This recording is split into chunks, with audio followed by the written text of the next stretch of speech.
प्रश्नावली 12.2 का 8वां क्वेश्चन।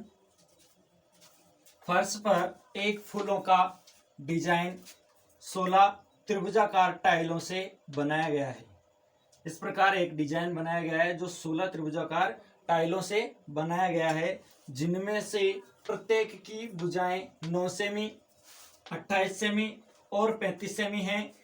इन टाइलों को 50 पैसे प्रति वर्ग सेंटीमीटर की दर से पॉलिश कराने का व्यय ज्ञात कीजिए। तो हम पहले एक त्रिभुज ले लें, उस त्रिभुज का क्षेत्रफल ज्ञात करेंगे। उस त्रिभुज के क्षेत्रफल को अगर हम 16 से गुणा कर दें तो पूरा 16 त्रिभुजों का क्षेत्रफल प्राप्त होगा। फिर उस क्षेत्रफल को किससे गुणा करना पड़ेगा? 50 पैसे से। क्यों? क्योंकि एक वर्ग सेंटीमीटर की दर है 50 पैसे, तो जितना हमारे पास 16 का आएगा उनको हम 50 पैसे से गुणा कर देंगे। तो सबसे पहले एक त्रिभुज लिया। मान लीजिए इस प्रकार एक टाइल है जो कि दो त्रिभुजों से मिलकर बनी हुई है। इसमें देखिए 1 2 3 4 5 6 7 8 आकृतियां हैं, जबकि त्रिभुज कितने हैं? 16। तो हम इनका क्षेत्रफल ज्ञात करने के लिए इसमें से एक इस प्रकार की आकृति, चतुर्भुजाकार आकृति बनी हुई है, चतुर्भुजाकार आकृति ले लें तो ये कुल दो त्रिभुजों से मिलकर बनी हुई है। हमारे पास 16 त्रिभुज है, उनसे 8 चतुर्भुज बने हुए हैं। तो इस प्रकार ये दो त्रिभुजों से मिलकर बन गई। तो इसमें ये भुजा 9 सेमी है, ये भुजा 28 सेमी है, तीसरी भुजा कितनी होगी? 35 सेमी। यहाँ दिया हुआ है कि तीसरी भुजा ये 35 सेमी है, तो ये बीच में जो भुजा है ये वाली, ये होगी 35 सेमी। सेम इसी में ऐसे कैसे, ये 28 था तो ये भी 28, ये 9 और ये 35। सभी त्रिभुज एक ही आकृति या एक ही प्रकार के हैं। तो ये 28, ये 28, ये 9, ये 9। हम एक त्रिभुज लेंगे इस प्रकार वाला, जिसमें ये 28 सेमी, ये 9 सेमी और ये 35 सेमी। इसका क्षेत्रफल हम ज्ञात करेंगे। तो सूत्र लगाएंगे, सूत्र लगेगा वही हीरोन सूत्र। तो पहले लिख दें त्रिभुज में ए बराबर 9 सेमी, बी बराबर 28 सेमी, सी बराबर 35 सेमी। हीरोन सूत्र के लिए हमें एस की जरूरत पड़ती है, तो एस बराबर ए प्लस बी प्लस सी बटा 2।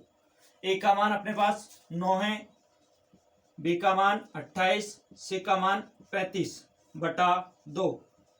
सबको जोड़ें तो जोड़ने पर 9 और 8 17, 17 और 5 22, 22 के 2 हासिल के 2, 3 और 2 5 और 2 7 बटा 2। 72 में भाग दे 2 का तो 36 बार, यानी एस बराबर आया 36 सेमी, यानी इस त्रिभुज का अर्ध परिमाप प्राप्त हुआ 36 सेंटीमीटर। फिर हीरोन सूत्र होता है त्रिभुज का क्षेत्रफल ज्ञात करने के लिए। हीरोन के सूत्र से त्रिभुज का क्षेत्रफल बराबर अंडर रूट एस, तो एस का मान है 36, s minus a, s minus b, s minus c. S minus a, s minus b, s minus c. कभी भी एस का मान भुजाओं से छोटा नहीं आएगा। 36 ऐसे कैसे ही गुणा, 36 में से 9 गए तो 27, 36 में से 28 गए तो 8, 36 में से 35 गया तो 1 बराबर। अब यहाँ पर जो संख्याएं आई है हम इनके अभाज्य गुणनखंड लिखेंगे। 36 के अभाज्य गुणनखंड 2 गुणा 2 गुणा 3 गुणा 3, 2 दूनी 4, 4 तिया 12, 12 तिया 36 गुणा 27 के अभाज्य गुणनखंड 3 गुणा 3 गुणा 3, फिर 8 के 2 गुणा 2 गुणा 2। एक को किसी भी संख्या से गुणा करें तो वही संख्या आती है, इसलिए एक का लिखने की आवश्यकता नहीं है। 2 कितनी बार आया? 1 2 3 4 5 बार, 5 बार है। उनमें से 4 के तो जोड़े बन जाएंगे 2 2 के, ये 2 2 के जोड़े बन गए। ये अकेला 2 शेष रह गया, इसमें एक जोड़ा, दूसरा जोड़ा, यहाँ भी 3 शेष रह गया। समान संख्याओं के 2 2 के जोड़े बना लेते हैं। तो 1 2, 2 जोड़े 2 के बने हैं तो 2 बार 2 बार आ जाएगा। एक बार तो यहाँ से, दूसरी बार यहाँ से। फिर 3 के बने 2 तो 3 भी 2 बार बार आ जाएगा, एक बार यहाँ से एक बार यहाँ से। अंदर क्या बचा? 2 गुणा 3। इनको गुणा करें तो 2 दूनी 4, 4 तिया 12, 12 तिया 36, 36 अंडर रूट 6, 36 गुणा अंडर रूट 6 का मान होता है 2.45, इनको गुणा करें 36 गुणा 2.45 को, तो ये होते हैं 88.2 इकाई आएगी वर्ग सेंटीमीटर। ये हमारे पास एक त्रिभुज का क्षेत्रफल प्राप्त हुआ है। हमें इसमें कुल कितने त्रिभुजों का क्षेत्रफल चाहिए? 16 त्रिभुजों का क्षेत्रफल। अब हम लिखेंगे यहां एक त्रिभुज का क्षेत्रफल बराबर 88.2 वर्ग सेंटीमीटर। हमें चाहिए कुल टोटल 16 त्रिभुजाकार टाइलों का क्षेत्रफल, बराबर हो जाएगा 16 गुणा 88.2।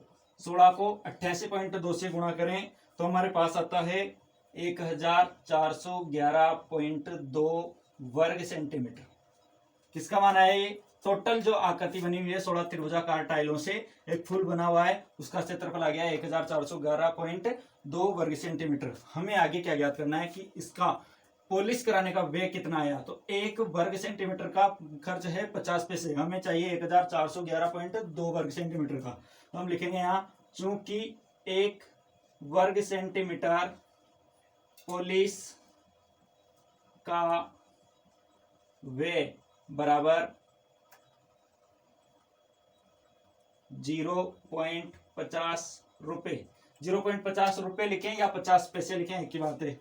इसलिए 1411.2 वर्ग सेंटीमीटर पॉलिश का व्यय बराबर, इसको गुणा कर दें 1411.2 गुणा 0.50 गुणा करने पर हमारे पास कुल टोटल मान आता है 705.60 रुपए, यानी कि 705 रुपए और 60 पैसे, जो कि किसका मान है? इस टोटल पूरी जो हमारे पास ये फूल बना हुआ है, इस फूल पर पॉलिश कराने का व्यय है 705 रुपए और 60 पैसे। क्वेश्चन संख्या 9, एक खेत समलंब के आकार का है। समलंब चतुर्भुज है इसका मतलब। यहाँ समलंब चतुर्भुज किसे कहते हैं? ऐसा चतुर्भुज जिसमें भुजाओं का एक युग्म समांतर हो। जैसे कि आपके सामने ये चित्र बना हुआ है, ये एक समलंब चतुर्भुज है। इसकी विशेषता होती है कि इसमें केवल एक युग्म से मतलब दो भुजाएं एक दूसरे के समांतर होगी, शेष दो भुजाएं असमांतर होती है। तो दो भुजाएं समांतर हैं ये दोनों। ये समलंब आकार का है जिसकी समांतर भुजाएं 25 और 10 हैं। बड़ी भुजा 25 मीटर है और छोटी भुजा 10 मीटर है। इसके असमांतर भुजाएं 14 मीटर और 13 मीटर है। मान लीजिए ये 14 मीटर है और ये 13 मीटर है। चाहे तो इसे 13 ले सकते, इसे 14 ले सकते हैं या इसे 13 ले सकते हैं, दोनों में से कैसे भी चेंज कर सकते हैं क्योंकि यहाँ स्पष्ट दिया हुआ नहीं है। तो ये 13 मीटर, ये 14 मीटर, ये 10 और ये 25। फिर आगे दिया हुआ है कि इस खेत का क्षेत्रफल ज्ञात कीजिए। मान लीजिए हम इसे नाम दे दें ए, बी, सी और डी। तो ये एक कौन सा चतुर्भुज हमारे पास? समलंब चतुर्भुज। अब समलंब चतुर्भुज के लिए एक सूत्र होता है, समलंब चतुर्भुज का क्षेत्रफल बराबर 1/2 गुणा समांतर भुजाओं का योग,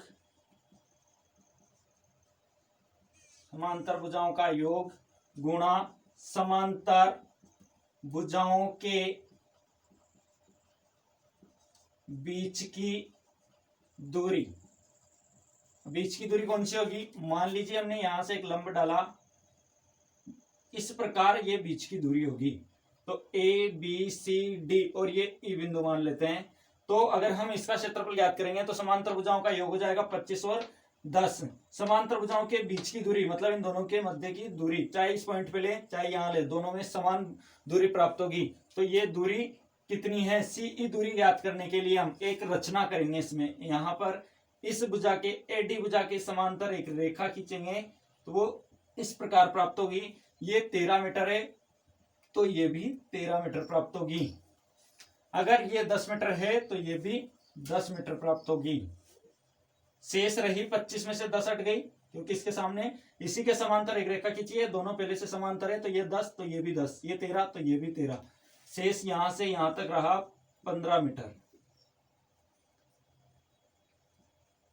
अब हमारे पास एक त्रिभुज प्राप्त हुआ बी सी, और ये बीच में ये और ये एफ ले लिया, बी सी एफ, जिसमें एक भुजा 13 है, दूसरी भुजा 14 है, तीसरी भुजा 15 है। अगर हम इसका क्षेत्रफल ज्ञात करें तो उसकी सहायता से इसकी ऊंचाई भी ज्ञात कर सकते हैं। जैसे हल करें इसका, तो समलंब चतुर्भुज ए बी सी डी में समांतर भुजा ए बी बराबर 25 मीटर, डी सी बराबर 10 मीटर। असमांतर भुजा ए डी बराबर 13 मीटर और बी सी बराबर 14 मीटर। रचना क्या अलग किया इसमें, हमने ए डी के समांतर एक रेखा खींची या एक रेखाखंड खींचा, जिसे हमने नाम दिया सी एफ। ए डी समांतर सी एफ, तथा सी से हमने लंब डाला है ए बी पर, तो सी ई लंब ए बी खींचा, तब त्रिभुज बी सी एफ में ए बराबर 13 सेमी, बी बराबर 14 सेमी, सी बराबर 15 सेमी। एक मिनट, मीटर में है, 13 मीटर, 14 मीटर और 15 मीटर। अब हमारे पास ए बी सी के मान मौजूद है, हम एस का मान ज्ञात करेंगे। एस का मान ज्ञात करने के लिए सूत्र होता है ए प्लस बी प्लस सी बटा 2। ए का मान 13, बी का मान 14, सी का मान 15 बटा 2। तीनों को जोड़ें, 3 और 4 7 और 5 12 का 2 हासिल का 1, 1 2 3 और 1 हासिल वाला 4 बटा 2 भाग दे 42 में, तो 21 मीटर। ये एस का मान आ गया अपने पास। अब हम इरोन सूत्र से त्रिभुज का क्षेत्रफल ज्ञात करेंगे। त्रिभुज का क्षेत्रफल बराबर under root s, s minus a, s minus b, s minus c. S का मान अपने पास आया 21, 21 minus 13, 21 minus 14, 21 minus 15, s minus a, s minus b, s minus सी।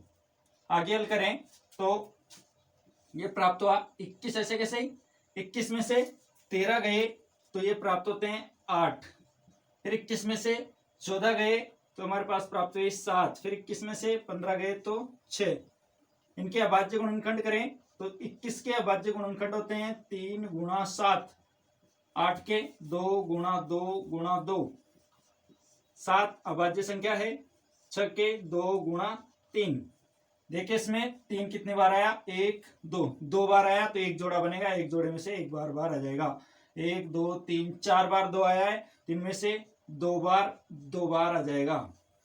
7 कितने बार आया, 1 2 बार, तो इनमें से एक बार 7 आ जाएगा। इनको गुणा करें, 3 दूनी 6, 6 दूनी 12, बार 7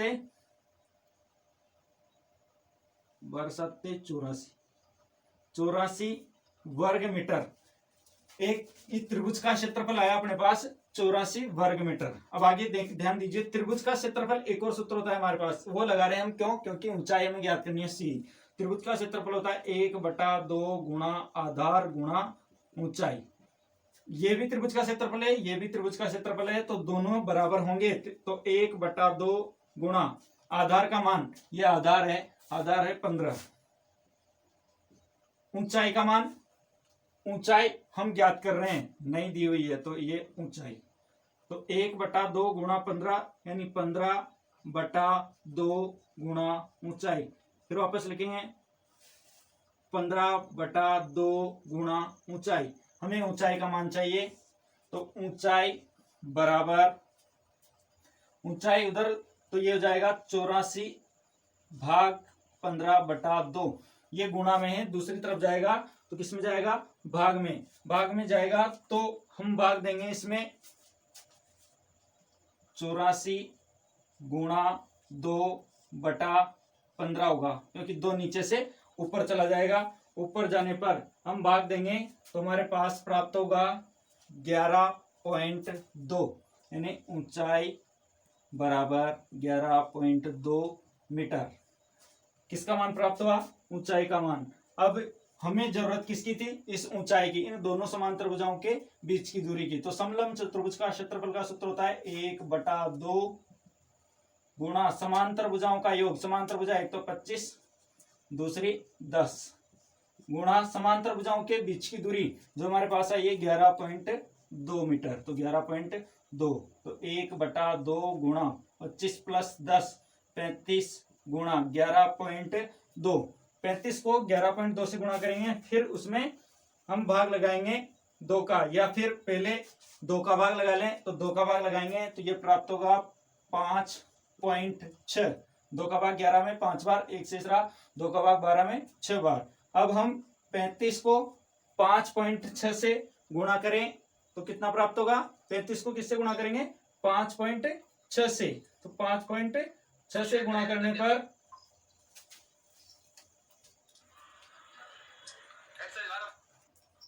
35.56 को गुणा करने पर 196 प्राप्त होता है। अतः इस खेत का क्षेत्रफल हमारे पास प्राप्त हुआ 196 वर्ग मीटर, जो कि आंसर। प्रश्नावली 12.1 12.2 पूरी कंप्लीट हो चुकी है। इसके बाद हम प्रश्नावली 13 पढ़ेंगे।